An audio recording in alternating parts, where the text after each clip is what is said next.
Sejam muito bem-vindos a este canal, tudo bem com vocês? Para vocês que ainda não me conhecem, eu me chamo Mari Garcia e se você ainda não está inscrito aqui, este é o momento que você pode se inscrever. Ativa o sininho aqui embaixo para o YouTube te avisar toda vez que eu postar um vídeo novo por aqui.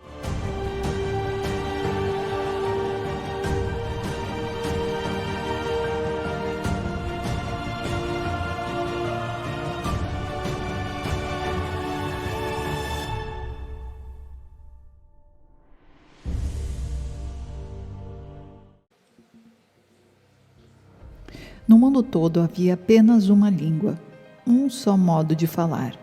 Saindo os homens do Oriente, encontraram uma planície em Sinear, e ali se fixaram. Disseram uns aos outros: vamos fazer tijolos e queimá-los bem.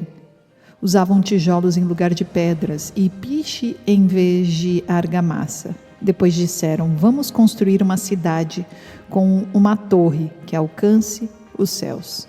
Assim, nosso nome será famoso e não seremos espalhados pela face da terra. O Senhor desceu para ver a cidade e a torre que os homens estavam construindo, e disse o Senhor: eles são um só povo e falam uma só língua, e começaram a construir isso. Em breve nada poderá impedir o que planejam fazer. Venham, desçamos e confundamos a língua que falam, para que não entendam mais uns aos outros. Assim o Senhor os dispersou dali por toda a terra e pararam de construir a cidade. Por isso foi chamada Babel, porque ali o Senhor confundiu a língua de todo o mundo. Dali o Senhor os espalhou por toda a terra.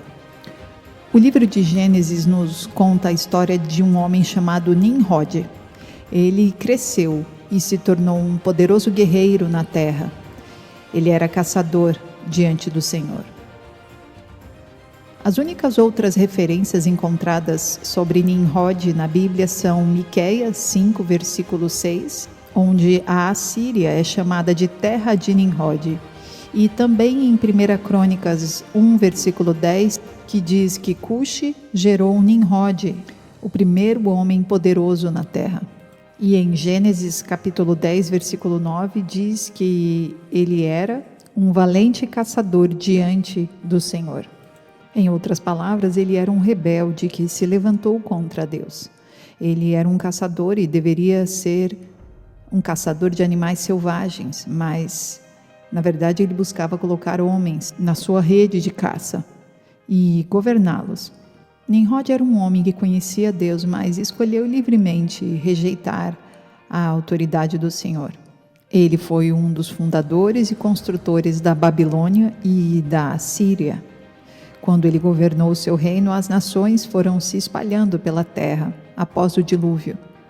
Todas as pessoas das nações falavam uma língua só que os unia, mas Nimrod era este homem que liderava as nações com o propósito de desafiar a face de Deus.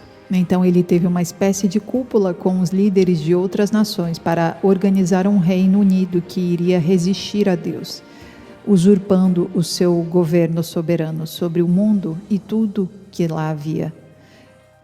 Na palavra de Deus, Nimrod foi o primeiro tipo ou prefiguração do anticristo, o homem da iniquidade, também chamado homem do pecado.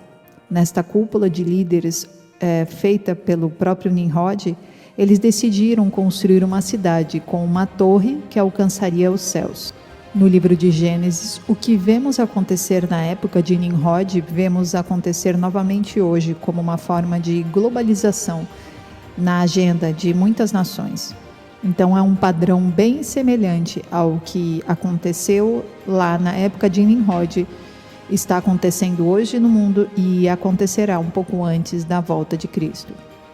A comunicação não era um problema na época de Nimrod, antes que Deus confundisse as línguas e os dispersasse. Hoje, por meio de códigos binários, quando as nações se reúnem para uma cúpula ou conferência global, elas podem ter traduções instantâneas, e isso por si só permite uma comunicação instantânea.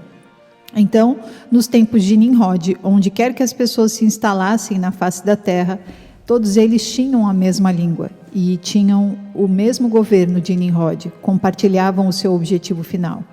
ou seja, confrontar a Deus e desafiar o seu direito de governar sobre o homem que ele havia criado.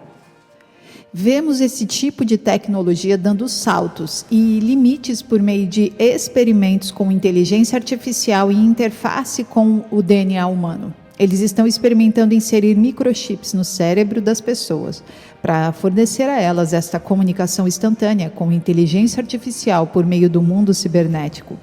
Vemos o controle populacional sendo desenvolvido por meio da tecnologia com informações codificadas e informações pessoais.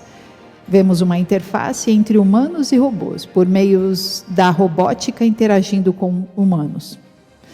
Vemos o mundo cibernético da realidade virtual, com suas imagens realistas, estimulando a imaginação, a mente e as emoções das pessoas. Milhões de pessoas em todo o mundo, especialmente dos jovens.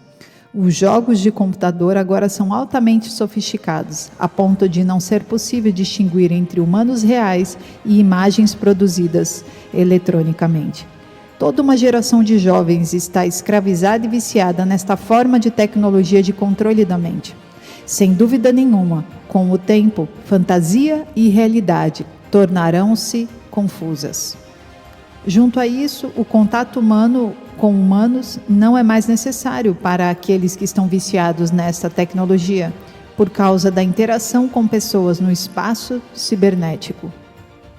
Vemos a vida das pessoas sendo controladas por meio da tecnologia de smartphones que fornece a identificação e pode ser usada para transações financeiras e fins de rastreamento.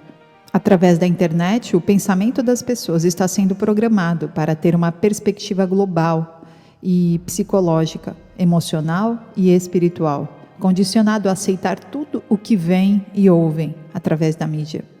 Por trás de tudo isso está o Deus deste mundo, Satanás, o príncipe das potestades do ar.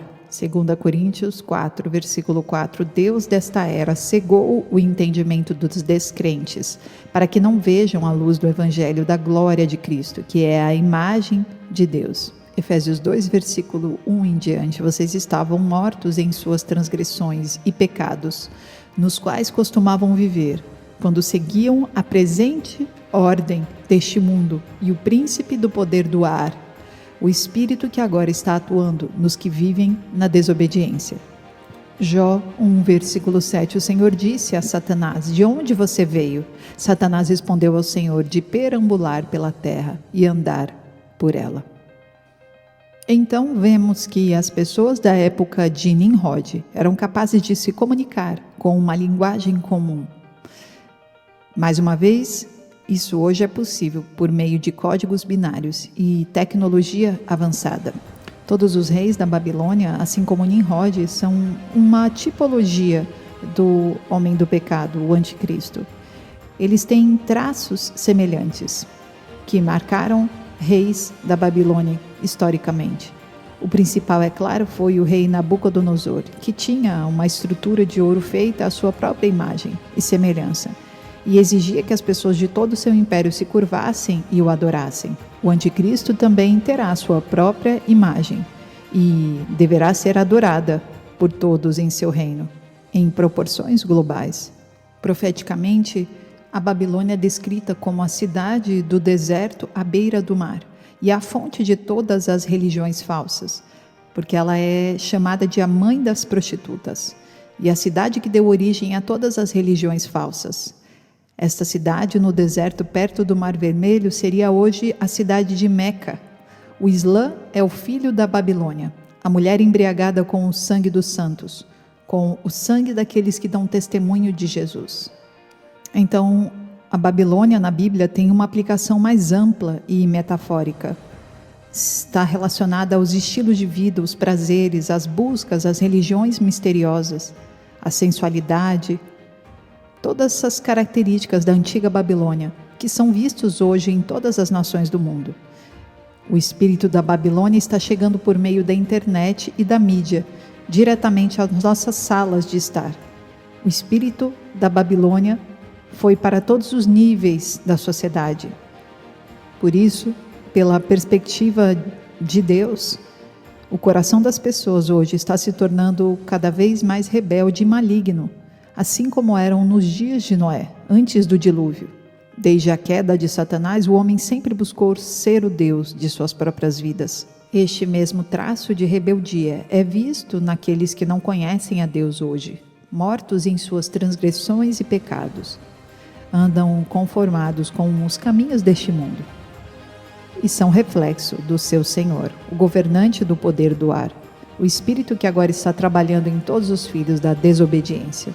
No momento, vemos os globalistas, principalmente nas democracias ocidentais, buscando construir a sua própria Torre de Babel.